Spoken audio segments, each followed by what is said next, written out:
All right. Well, I'd like to welcome everybody to my office. It's the first time I've been here in a little over a month. Of course, we've been working with clients over Zoom and telephone in the last period of time during COVID-19. So it's quite nice to be back in my office, coming to you today for our first edition of some video content that we're putting together in partnership with the Whistler Blackcomb Foundation. So I'm thrilled to be presenting to you today with thanks to the Whistler Blackcomb Foundation, as they have collaborated with many groups in the corridor on how to bring some content to various groups. So I'd also like to acknowledge that I'm coming to you today from the unceded territory of the Squamish-Lil'wat Nations. And today what we're going to talk about is resiliency and hope. I've been having a lot of questions from clients around what gives us hope and how do we find resiliency during chaotic times. And I've been talking to lots of different groups about this, youth, young adults, school-age kids, all kinds of different professional groups who have been reaching out to me to talk about these themes that I think something like COVID-19 really brings to the surface for us. And before we jump into resiliency and hope, in order to get to that place, I think we need to acknowledge the normal anxiety and grief and loss that comes with experiencing what we're experiencing through COVID-19. So that's what we're going to talk about today: resiliency and hope, anxiety and grief and loss, and let's do it.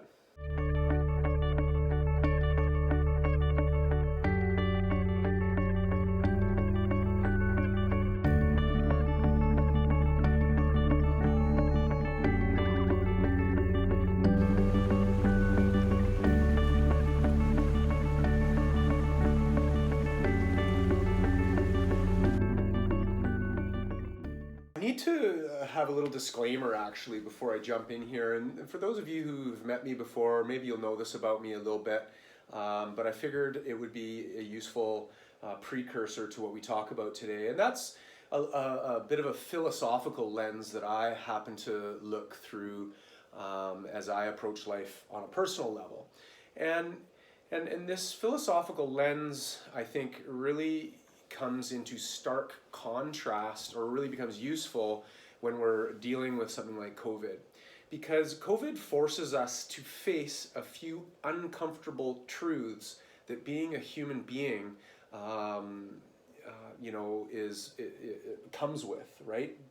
Being a human being comes with a number of truths that we're kind of, I guess, forced to agree with. And if you're not willing to be forced to agree with some of those truths, well, life has a funny way of finding a way for you to reconcile that. And I think COVID's doing that with us a little bit. You know, society has sort of raised us, I think, in a way to be phobic or fragile to some of the very normal things that life comes with.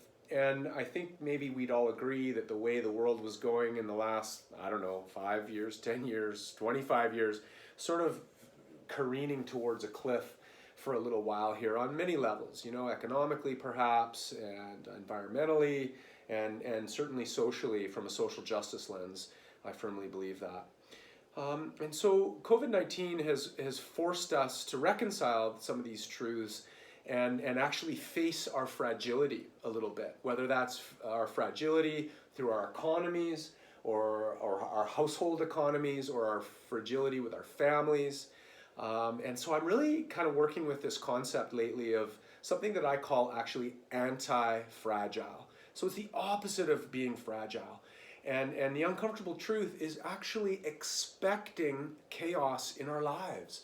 I think we're living in denial to assume that life should look a certain way and everything's going to be rainbows and lollipops. And unfortunately, that's not the human experience.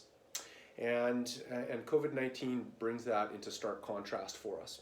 So this concept of anti-fragile is sort of the idea of, recognizing when chaos shows up and naming it, because it's not comfortable, it's not timely, it's not welcomed perhaps, but also knowing that we can adapt to it, that we are designed for this biologically, okay?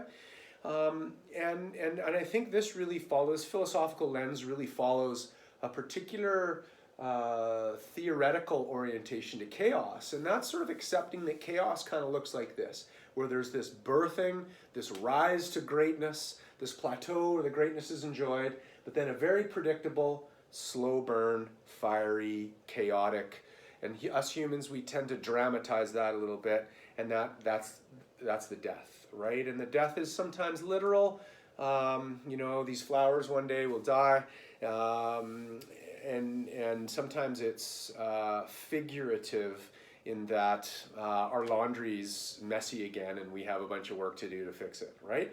So chaos theory kind of posits that there's this very expected trajectory, and this trajectory affects everything in the human experience. Laundry, these flowers, us as humans, and I think a lovely example of this is actually the seasons, okay? And so right now it's spring in Western Canada, and it's just a beautiful welcoming of this time of year. And again, all these themes take on a very predictable birth, rise to greatness, rise to awesomeness, and then this plateau where that awesomeness is enjoyed. And sometimes that plateau lasts for a good long time.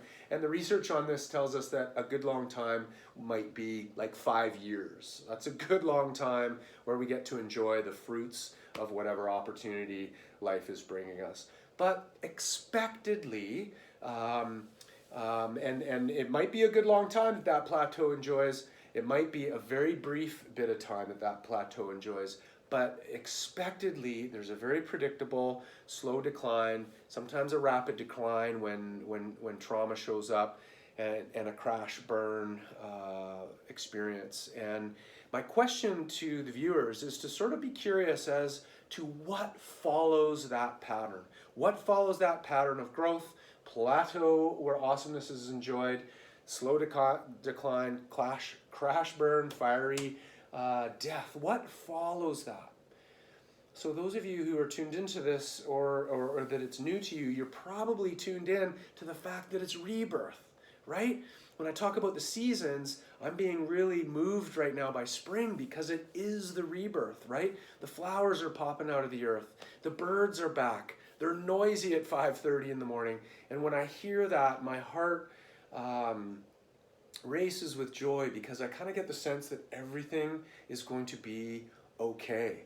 That the natural systems, the cyclical nature of the human experience is doing just what it's designed to do, and we are designed to adapt with that.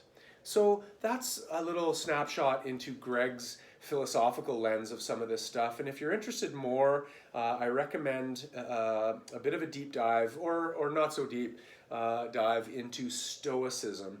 And maybe I will add with some sort of text right around here some links to some recent podcasts and books that you might consider that really give you a snapshot of this philosophical lens. You know, one of my favorite books of all time, it's a dated title, as you will hear, is by Viktor Frankl, and the title is Man's Search for Meaning. And you know, he wrote this book on the theme of Nazi concentration camps, and to come to this awareness of vitality of life through such desperate trauma really stood out to me in that book. And I think, and of course we've all been hearing about other times of pandemics in world history, and evidently during those times a ton of amazing artwork and literature and inventions and theories were kind of invented, and that's because we're pushed during these chaotic times to find the rebirth, to be hungry for investing in who we're going to be next, and that really, really interests me.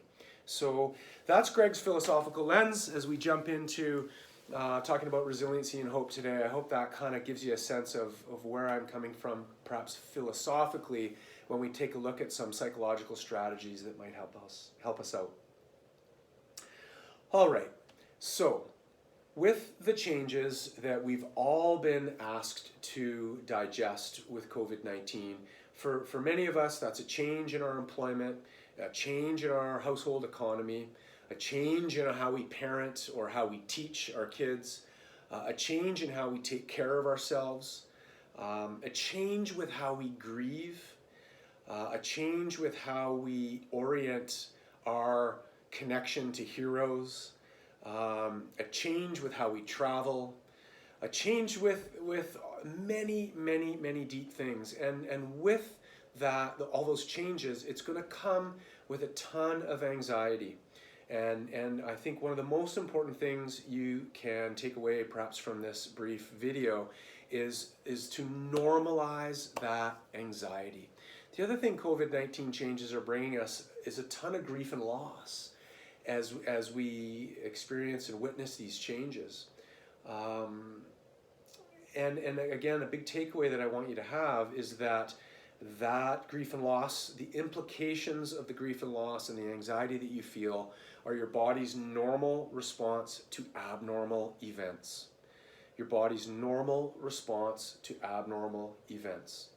So anxiety is a normal part of being a human. We are wired for anxiety to a degree, and I like to share with my clients that this is a survival instinct. This is good DNA. This is a genetically adaptive trait that we have as humans as we endeavor to fight, flee, and freeze things that are coming at us. So I want you to normalize this anxiety. The other thing around grief and loss is that grief and loss tends to, when trauma or tragedy shows up, we tend to approach grief and loss with three sort of strategies. And the first is a period of disorganization, where we're completely disorganized. We don't know how to take care of ourselves. Our survival skills don't go so well. We're not productive, and we're not tuning into our self-care. This is when people tend to abuse drugs and alcohol a little bit. Maybe they overeat. I know I do that a lot with chocolate. Maybe they don't get their exercise. They're not intimate or social. And as we go through this period of transition. Humans are wired to heal, as it turns out. We're pretty good at it because we've had to survive so much grief and loss in our evolution. And so we move from this disorganization phase into this transitionary phase where we start to pivot, we start to adapt, we start to consider new ways of being.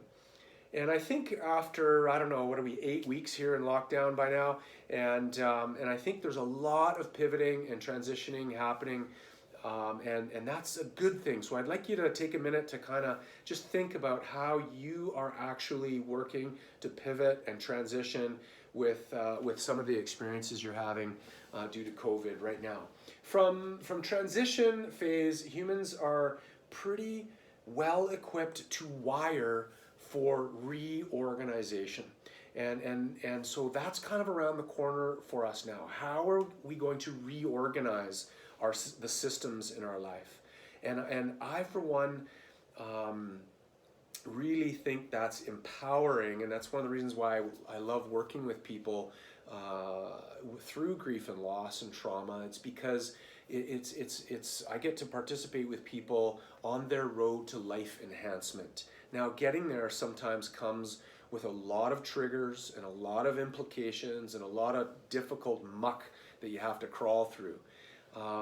But we're capable of it, and we're wired for it. And so this process of disorganization, transition, reorganization, we're all kind of in the midst of, okay?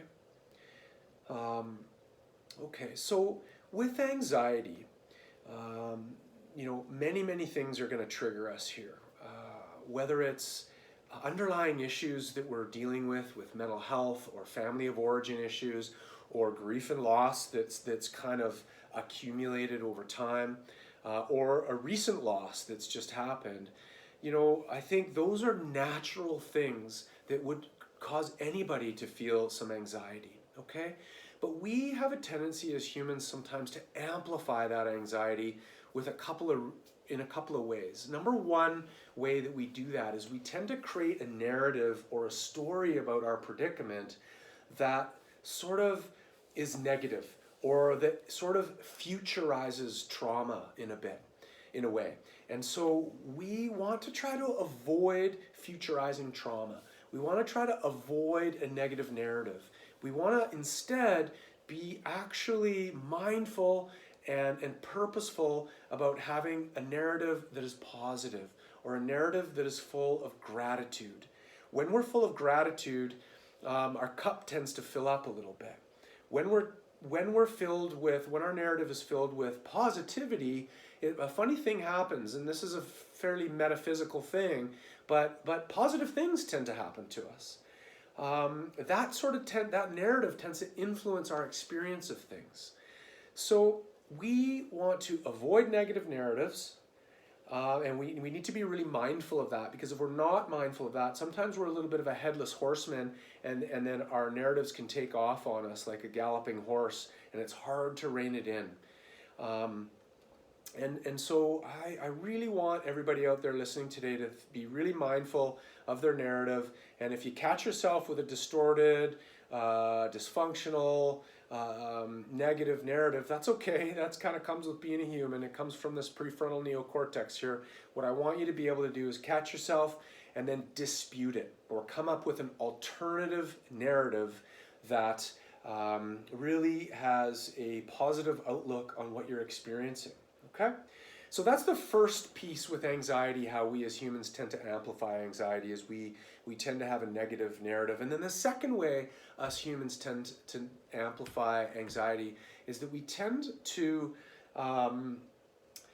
avoid or have avoidant behavior. And so if something is rather intimidating for us or makes us feel really vulnerable, you notice we actually are really good at avoiding it. And so I can think of many things in my own life that I do that with. And so the trick with your awareness there, again, two tricks. The first is that level of awareness. Because if you're not aware that you are avoiding something, then you're a bit of a headless horseman, and then you're just living this sort of life where you're wandering through, bouncing from one trigger to the next. So I want you to think about raising your level of awareness for your willingness or your avoidance of your vulnerabilities. Again, if you catch yourself avoiding some of your vulnerabilities, that's okay. You're human, and we get led astray sometimes by our prefrontal neocortex and previous events that have happened in our lives that sort of tend to affect us. But my hot tip for you is to really be mindful about turning toward your vulnerabilities. And I think it's really helpful to be able to do that in gradual ways. If we turn toward something that's really vulnerable for us or scary for us too much too soon, that can be really triggering and overwhelming for the nervous system. So you want to turn toward those vulnerabilities gradually, okay? So the two things with anxiety, you want to avoid a negative narrative, number one. And number two, you want to make sure you're not having avoidant behavior, and you want to gradually turn toward your vulnerabilities, okay? So when you think about that through the lens of COVID-19, life has been put on hold. We're in lockdown, we're in isolation, and there's many things about that are very, very triggering and anxiety producing, and also vulnerable. And so think about how you can turn toward some of those vulnerabilities. Okay? So the acknowledgement of the anxiety and the grief and loss that comes with experiencing COVID-19, again, which is a very natural thing for us to experience, is a nice little run into or lead into a bit of a discussion about what gives us hope and what are the resiliency opportunities that are bouncing around us. Okay, so I kind of think that hope, three things give us hope. Okay? The first thing that gives us hope is having a personal set of values, meaning of life to live by. And those values can be personal values, they could be family values, they could be a culture's values, or religious values. But these are values that give you a compass bearing. And so if you're young and you're a young adult, that tends to be a time in life where you're kind of in denial of some of those uncomfortable truths we talked about earlier. And you're just, you're invincible and it's Peter Pan time. And so maybe you've never really thought, what are my values? And so it's a lovely time of life to actually consider what some of those values are. Values give us hope. Values give us a compass bearing to come back to when we get wobbly with something like COVID-19. The second thing that gives us hope is having purpose and meaning in your life. Okay, having purpose and meaning in your life.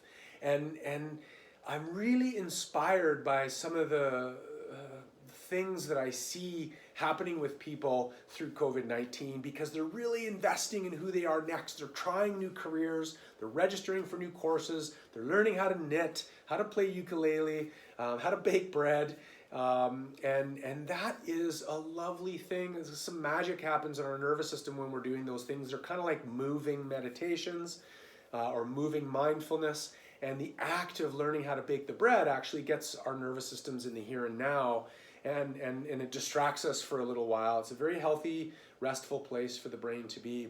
But I'm really interested in these hobbies. Some of them are, because they actually give us little insights on things that may give us purpose and meaning in life. And what we're working on here is our identity structure. What are the structural or foundational things that prop us up, that give us a scaffolding? And things in life that give you purpose and meaning are designed for just that, okay? Okay, so we've got values, we've got purpose and meaning. The third and final thing that really gives us hope is having a sense of community. Now this ties in with grief and loss, because certainly living in isolation or quarantine, our community has been taken away from us to a degree. And humans are wired for connection, okay? So it's a really tough time to be in isolation if you're a 17-year-old, because when you're 17, you're totally wired for connection. And so it's a really hard time to be in lockdown, okay? But we want to find really creative ways to wire that connection with our community. And perhaps that's through social media, perhaps that's through Zoom or FaceTime, but finding creative ways to connect with our community. And I find that we all have, I think, many social bubbles around us, and some of those social bubbles are around us because of a reason. Maybe we work together or we go to school together. Some of those social bubbles are around us for a season, and I think living in a ski town is very classic for that, because the season ends and I don't see those people anymore because you're maybe not skiing with them or riding bikes anymore, and then all of a sudden there's that rebirth. The new season begins and it's, hey, it's my bike friends, I'm hanging out with all of you again. And so we're going through a period of our life where our community kind of is a roving experience a little bit. But hope builds through connecting with our values, connecting with what gives us purpose and meaning, and lastly, connecting with our community. So I'd really like to challenge you all watching today to think about how you could tune into those values, how you could be curious about that identity structure, and really maybe pick 2 or 3 bullets of purpose and meaning that you can try to invest in right now, and connect with your community in creative ways. I've been hearing about groups of people having facial meetings on Zoom or FaceTime. I've been hearing about a group of people having a glass of wine in their wedding dresses with their best friends. And I know families doing trivia night quite regularly, and it's just a joy to see that happening, those types of connections happening. what we're experiencing through this lockdown really does provide us a ton of resiliency opportunities. Okay, so these are opportunities to create new identity structure, to really think about investing in who I am next. And I firmly believe that you have to do that through your whole life. I don't care what stage of life you're in, you have to think about investing in who you are in the next iteration of yourself. Okay? Whether you're in elementary school or in high school or a young adult or a university student or in your first work experience or you're ending work and transitioning into retirement, all these different stages of life, we have to invest in who we are next. This, my friends, is a resiliency opportunity. We can be in denial of the need to do that, or we can use this time wisely to make that investment in finding new purpose and meaning. Again, and I think we can be scared by that journey of purpose and meaning with our narrative, with the meaning we create about things, or we can see it as a real opportunity to give us purpose and meaning. I also find personally that COVID has really provided a resiliency opportunity around slowing down the pace of life. I think the frequency that the earth was moving at in the last several years, couple of decades, is so intense that we all need the reset button, perhaps the rebirth of understanding what life is about on a slower frequency. So this is a resiliency opportunity. I think lastly, and a concept that we will wrap up this brief video on, is the concept of self-care. And the term self-care, sometimes that term kind of drives me a little bit nuts because it's really broad and it's really difficult to put your finger on a little bit. But I've done my best to come up with 4 or 5 bullet points that really, for me, kind of help define self-care. And number one, that's getting some fresh air, okay? Being outside, I think, and certainly connecting to nature. So the next time you go outside, and I hope when you're watching this, it's spring where you live, and I invite you to really tune in to the systems at play around you. So getting that fresh air. The second thing I think that really contributes to our self-care is moving your body. I think we are wired for movement, and I think it does a wonderful job moving our body at releasing serotonin and dopamine in our brains, and it's kind of like those naturally occurring happy drugs. So I really invite you to get out there and move your body, and that doesn't mean necessarily signing up for an Ironman. You could do that, but maybe it's just going for a 10-minute walk, a 20-minute walk with your family after dinner, okay? The next thing I think that really gives us self-care right now in the time of COVID is checking in on a loved one. So at least one person per day I want you to reach out to. Isn't it interesting how when we actually pay attention to caring for others, that it actually fills our cup, our self-care cup as well. And so I want you to check in with a loved one. Self-care bullet number, whatever that is, 4 or 5, I want you to drink plenty of water and eat healthy food, and really tune in to your food procurement and your food preparation journey. It's quite settling on the nervous system to do that. Again, it slows the pace of life down a little bit, gets us quite mindful, gets us tuned into our senses as we cut the tomato and really tune into the smells, the aroma, the taste. And that the act of doing that is a mindfulness act in and of itself, because it tunes us into the here and now. And in that particular moment, the here and now is pretty good. And so next bullet point is being mindful, being tuned in to your senses in all themes of life, to slow that frequency of life down. And lastly, to play. I'm really into this concept of what I call wild play. Going out in the forest and wandering around with no particular agenda. Just noticing the systems unfolding before you. I think that is quite inspiring because, well, with spring we're noticing this rebirth And by the way, spring and rebirth, that theme is very inspiring, but I also think that the themes that surround fall and the acceptance of that slow decline, that's the key word, is accepting it. And using nature again as an example, in the fall, trees shed the leaves, so they're shedding something that no longer serves them anymore. And they go into that period of dormancy before the rebirth happens, right? So connecting with that stuff tends to be incredibly settling for the nervous system. So I invite you to get out there and do that. So I'd like to take this opportunity to thank you for joining me on this brief journey talking about resiliency and hope. And I hope you found it useful today.